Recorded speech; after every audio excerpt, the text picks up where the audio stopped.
Welcome to the World Economic Forum right here in Davos, and welcome to Bloomberg's televised panel. I'm Francine Lacqua. Now, since 2008, central banks have added trillions of dollars to their balance sheet, driven yields to places they've never been before, and suspended gravity in global markets. And now, as they start to tighten monetary policy, is the world economy really ready for the end of easy money? Well, please give a big round of applause to my wonderful panelists. Let's get straight to them.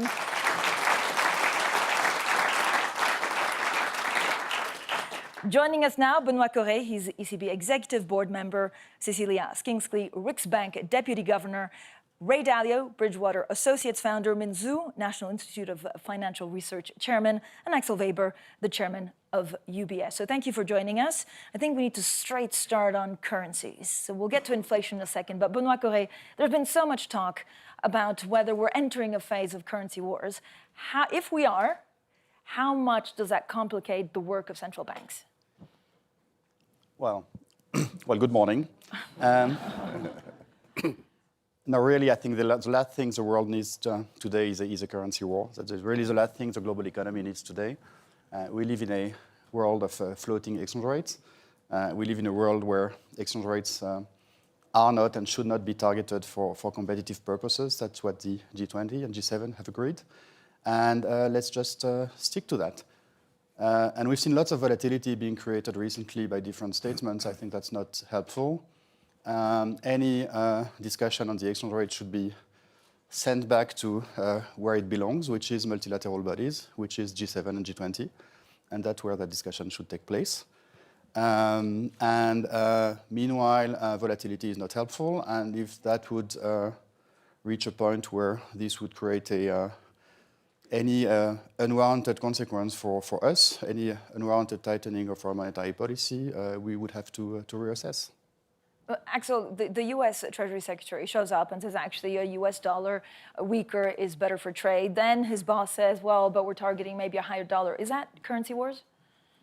No, it's not. But, I think the U.S. position has always been very outspoken to focus on the strong dollar being in the interest of the U.S. If there is some deviation of that, markets are looking at that as well. Should we test that new proposition? So I think in the end, the U.S. will come back to the proposition that the strong dollar is in the U.S. interest. I think a strong currency is in the interest of many countries. But what monetary policy around the globe has been doing recently is actually, as part of quantitative easing, currencies that were particularly easing were actually also easing on the foreign exchange side. And one of the transmission mechanisms of quantitative easing is through financial markets, and if quantitative easing is done between two currencies, it can also affect exchange rates. So where we did see in the past some impact of QE was on exchange rates. I think now, as we're normalizing monetary policy, interest rate channels and credit channels are coming back more, and that, in my view, will mean that it doesn't mean that the exchange rate impacts will go away, because central banks around the globe are getting out of QE at a different pace, and also, in different stages. So I think, the usual perception you would have with the US exiting QE first, that would actually have been something that would have driven the dollar continuously up. But we've seen periods where the dollar actually did the opposite and relative to the euro came down. So we are in a pretty uncharted territory. Exiting from QE will be a difficult exercise. But I don't think the dominant news this year will come from central banks. So, whilst I do think that the central banks will have to take a cautious approach, and they're all doing that, I don't think the disturbance in financial markets are largely going to come from central banking, because it's pretty much on track to what they announced. It's more the geopolitical and other risks you mentioned that I think have the potential to disturb the global economy. Zoom in. What I agree with Axel says, those comments not necessarily, represents the currency war, but it's confusing, right? And the market has been very volatile, because this is a major currency. When the two key peoples, have a very different views on the currencies, the market obviously listened carefully and very confused. The market got nowhere. I think that's very important. And particularly in current situations, when monetary policies start to turn, and the key central banks are still in a different phase of monetary policy. US leader first, ECB still follow as second, and Japan still. In that time, I think the exchange rates can be very volatile. So, although I agree with that. I don't think it's currency war, but the authorities got to be very careful, keep the currency war in their mind. We should try our best to avoid that. Ray? I think it's important to look at the mechanics of who determines where the currency movements are. A policymaker like the Treasury Secretary making a statement can affect the mood a bit. Central bankers can affect relative monetary policies, and so they can affect it. And then there are those who hold portfolios. They can hold reserves in currencies, and they have a big effect. And the portfolio is very skewed toward dollars and dollar assets, the world asset portfolio, even more than the currency mix. So the holding of dollar bonds, whoever is going to hold those dollar bonds, that's a pile of dollars for a long-term pile of dollars. And how you feel about those dollars bonds will affect it. I do believe that currency will be a big issue this year, as there's a reconsideration of how important the dollar is as a world's reserve currency. Is it an anachronism? Are portfolios too skewed in that direction? I think they're skewed in the dollar direction, because if you wanted diversification, you wouldn't have so much. So I do think that central bankers will be paying more attention to currency as a consideration in setting monetary policy. Ordinarily, it's growth and inflation.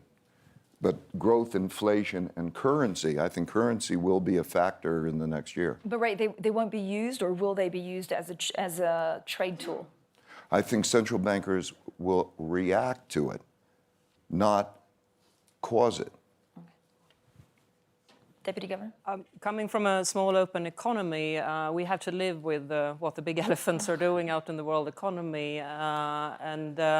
I think it is clear that with free capital movements and the interlinked financial institutions, interest rate channel and the credit channel are more or less designed by international forces, which for a small economy, and we have to be honest with the fact that the exchange rate channel is a part of the transmission channel. So when a number of central banks, including ourselves, has been struggling with low inflation for a long time, we have, as been said, trying not to cause too big exchange rate movements, but we have to take it into account. Now, as Axel mentioned, we're getting out of this very sort of extreme situation we've been fighting with for a number of years, where interest rate and credit factors might become more domestic again. So if there is a currency war, perhaps we're getting out of it rather than getting into it.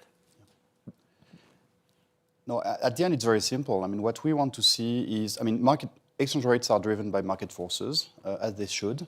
So what we want to see is exchange rates reflecting different financial conditions in different places, and different financial conditions in different places reflect the state of the business cycle. It's very simple, in fact, and that's what we've seen by and large. And we have to keep it like that.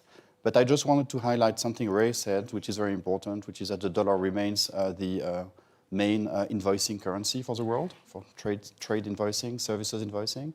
So whatever happens to the dollar exchange rate remains very important, which gives a particular importance to that discussion, and that's what it has to be structured and contained. And again, the right place to have it is G7 and G20. Currency weakness at this time, dollar weakness at this time, adds more stimulation to an already heavily stimulated environment with a limited amount of capacity. That means that from a central bank point of view, there's stimulation on top of stimulation, and that is going to produce a reaction. I mean, how are you as a Fed official then going to have to deal with a very delicate set of circumstances? I think that's a real thing. The point Ray mentioned is absolutely right. You have to look at the ultimate holders of portfolios in currencies and how they adjust. Give you one example from Switzerland. When we came out of the financial crisis and when Europe was going through difficulties, we've seen the Swiss franc appreciate quite a bit. And it didn't come from a sort of flight into quality of global investors. It came from a repatriation of Swiss citizens invested in global portfolios who suddenly recuperated some of that money and brought it home. And so the private sector in Switzerland created an inflow into Switzerland. It wasn't international investors, it was domestic citizens recalibrating portfolio allocations.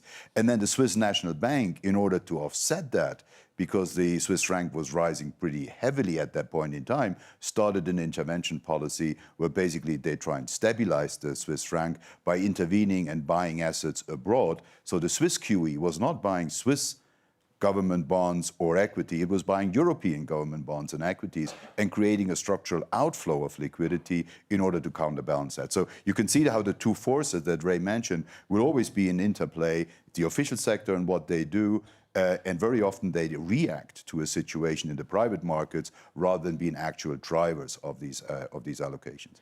Zhu, could the dollar actually not be a reserve currency in 5-10 years? My view is the dollar is increasing actually as a reserve currency. But I had that discussion with Ray the other day because many of the banks who are now holding portfolios will try and make sure that they are liquid in dollar portfolios if we were to face other liquidity issues. Because one of the things you have to fear nowadays is whatever was done in the last financial crisis when there were currency swap arrangements between the major central banks, that the ability of the central banking community to reignite the same instruments to the same degree is probably more limited now after the financial crisis than it has been before. The central banks really need to be conscious of that. And if we come back to a new situation like that, we do to some degree or to a large degree rely on the central banks to step in and provide liquidity for global banks. But banks have a precautionary motive, so we're trying to make sure that in the core currencies, in particular in dollar, we have liquid long-dated portfolios. Zhu. Yeah, I don't think it's necessarily. The crisis started in the United States. Yes, it is true. The dollar enhanced its position as a reserve currency after crisis. That's very true. But after RMB joined SDR, we observed the diversifications really happens globally. And even Bundesbank announced, we'll take RMB into reserve currency in more and more countries. But in addition to the reserves, what will happen is a swap line. There's a huge amount of RMB swap lines across various countries. And this is also very important diversifications. I think, so I would say in terms of reserve currencies, the world moving to the more diversified. Obviously, academically, they're always debating whether one figure is more stable or multiple is more stable. But I would say multiple is more stable. So at this particular moment, the confusing comments on dollar, not necessarily to enhance or stabilize the dollar's position as a reserve currency. Benoit and then Ray. No, I'm standing on Min's side in that discussion. I think you have to make a difference between the role of the dollar as a funding currency, and it's extraordinarily important, as Axel said, as oil in the wheels of the system. And by the way, we still have the dollar swaps, and they can be used, and they would be used if there would be any liquidity event in the global system, which is not there today. But then if you move to the real side of the economy, you see a lot of diversification. You see trade invoicing patterns changing. You see renminbi gaining importance in trade invoicing. Renminbi gaining importance in foreign exchange reserves. We ourselves at the ECB, we've invested 500 billion euros in renminbi, which is small, but it's a small token. It's a way for us to learn about the market and have no doubt that it will grow bigger over time. So you will see this diversification trend in the long run. I think it's just notable that as we're having that discussion, what are the pros and cons and what should it be set at? Where in the past it was always taken for granted.